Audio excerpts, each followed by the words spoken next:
चुनाव में जीत हार अपनी जगह है, लेकिन कांग्रेस आज भी भारतीय जनता पार्टी से बहुत आगे है। कैसे, इस वीडियो में हम आपको विस्तार से बताएंगे। देश में 5 राज्यों के विधानसभा चुनाव के नतीजे आए।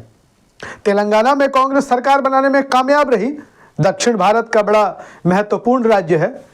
लेकिन छत्तीसगढ़, मध्य प्रदेश और राजस्थान में कांग्रेस के मन मुताबिक नतीजे नहीं आए।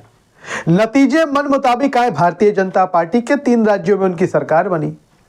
लेकिन अब समझिए कि 3 राज्यों में जब भारतीय जनता पार्टी की सरकार बनती है तो सेहरा किसके सर पर बंधता है। भारतीय जनता पार्टी हिमाचल में हार गई। भारतीय जनता पार्टी कर्नाटक में हार गई। हिमाचल उनके राष्ट्रीय अध्यक्ष जेपी नड्डा का राज्य था, जबकि कर्नाटक दक्षिण भारत का इकलौता ऐसा राज्य था जहां भारतीय जनता पार्टी की सरकार थी। वहां बीजेपी चुनाव हार जाती है, असफल हो जाती है, तो सेहरा वहां के राज्य के नेताओं के सिर पर बांध दिया जाता है हार का। असफलता राज्य के नेताओं के सर पर और सफलता प्रधानमंत्री मोदी के सिर पर। मध्य प्रदेश में भारतीय जनता पार्टी की कोई हवा नहीं थी, जैसा कि राजनीतिक समीक्षक और विश्लेषक बता रहे थे।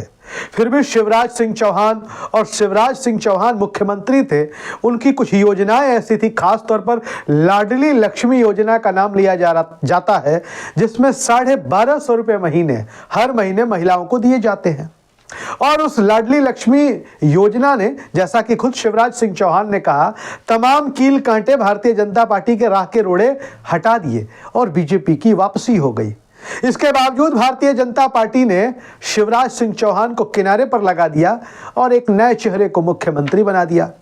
छत्तीसगढ़ में रमन सिंह का नाम ले सकते हैं। डॉक्टर रमन सिंह भारतीय जनता पार्टी के बड़े वरिष्ठ नेता और कद्दावर नेता, अनुशासित नेता रहे।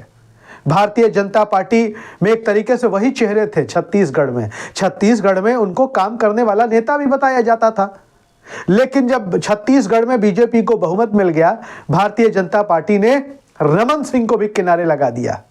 फिर हम बात कर लेते राजस्थान की। वसुंधरा राजे अपने आप में एक ब्रांड है राजस्थान की राजनीति में, उनको भी किनारे भारतीय जनता पार्टी ने लगा दिया।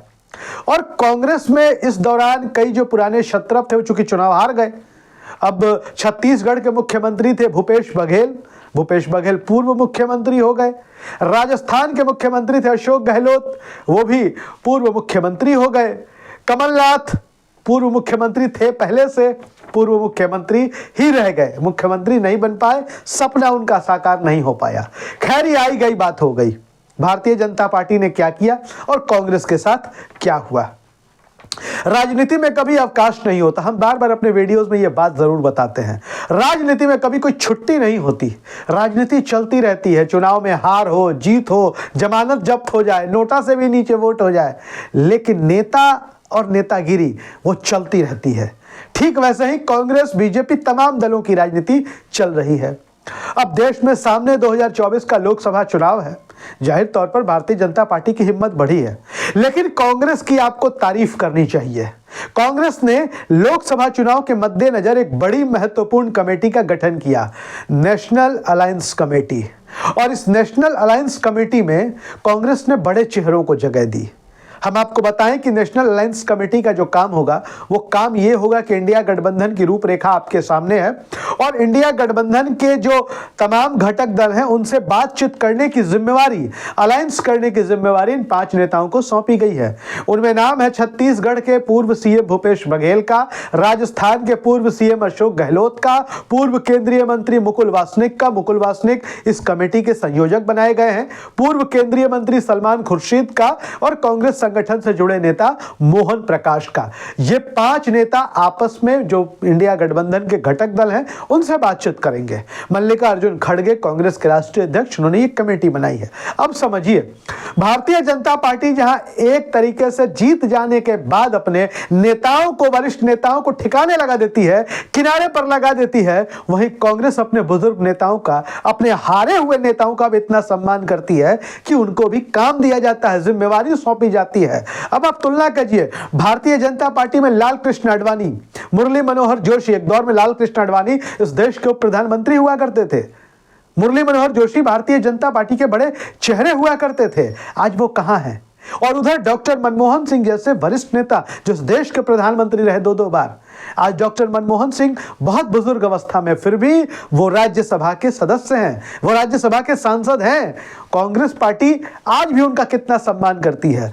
बुजुर्ग नेताओं के सम्मान के मामले में, अपने पुराने नेताओं के सम्मान के मामले में कांग्रेस बीजेपी से बहुत आगे है। हालांकि कांग्रेस पर यह आरोप भी लगता है कि कांग्रेस में बुजुर्ग नेता पहले से ही अपनी जगह जमा कर बैठे हुए हैं, नए चेहरों को आगे आने का मौका नहीं मिलता है, इसलिए कांग्रेस पार्टी की दुर्गति हो रही है। ये अपना अपना सोचने का नजरिया है। खैर, हम बात कर लेते हैं नेशनल अलायंस कमेटी पर।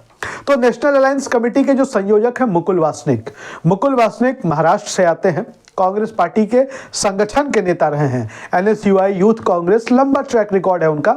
लोकसभा के सांसद, राज्यसभा के सांसद, केंद्र सरकार में मंत्री और संगठन में भी तमाम दायित्वों का निर्वहन कर चुके हैं। मुकुल वासनिक दलित समाज से आते हैं और मुकुल वासनिक इस पार्टी की, कांग्रेस की नेशनल अलायंस कमेटी के कन्वीनर हैं। भूपेश बघेल ओबीसी चेहरे हैं, कुर्मी समाज से आते हैं, मुख्यमंत्री रह चुके हैं छत्तीसगढ़ के। अशोक गहलोत भी ओबीसी वर्ग से आते हैं। कई लोग उनको कुशवाहा समाज का मानते हैं, हालांकि वो कृषक वर्ग से ही आते हैं, जो बिहार उत्तर प्रदेश में जिनको कुशवाहा समाज के तौर पर जाना जाता है।